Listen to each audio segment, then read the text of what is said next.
Mesdames, Messieurs, bonjour, je suis heureux de vous retrouver dans la quotidienne des marchés du FX. Nous sommes le mercredi 15 juillet 2015 et les indices américains ont fini en hausse pour la quatrième séance consécutive.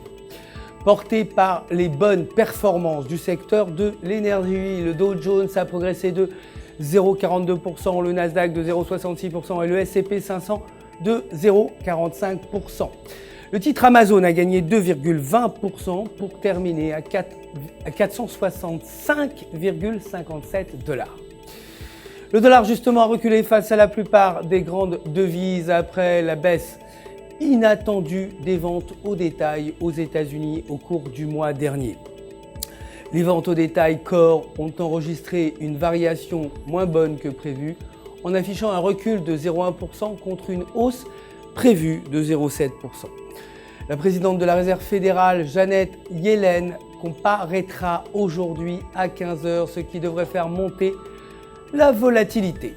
Côté matières premières, l'or a fini presque au même niveau à 1154 $, l'once sur fond de stagnation du dollar.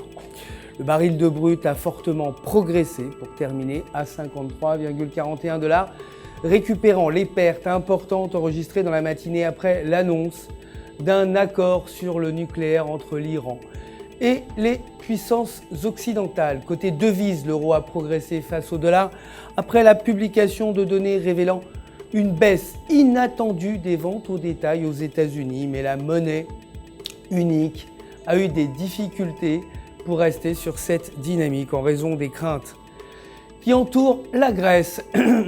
Sur le graphique du jour, la paire euro-US$ se situe dans un canal entre la résistance de 1.1400 et le support de 1.0900. Si la paire parvient à franchir la partie inférieure du canal, elle pourrait chuter à 1.0800. Si le sommet est dépassé, la paire pourrait en revanche remonter vers 1.1700.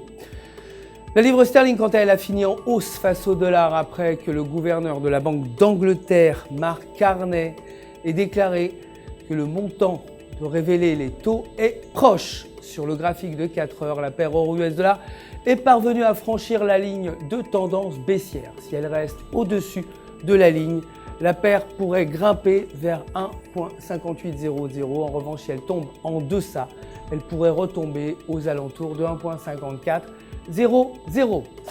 C'est la fin du flash. Merci de nous avoir suivis. Je vous retrouve demain matin, bien sûr, pour les dernières actualités des marchés. En attendant, pensez à vous connecter sur www.ufx.com pour toutes vos opérations que vous souhaitez obtenir, des réponses que vous souhaitez obtenir.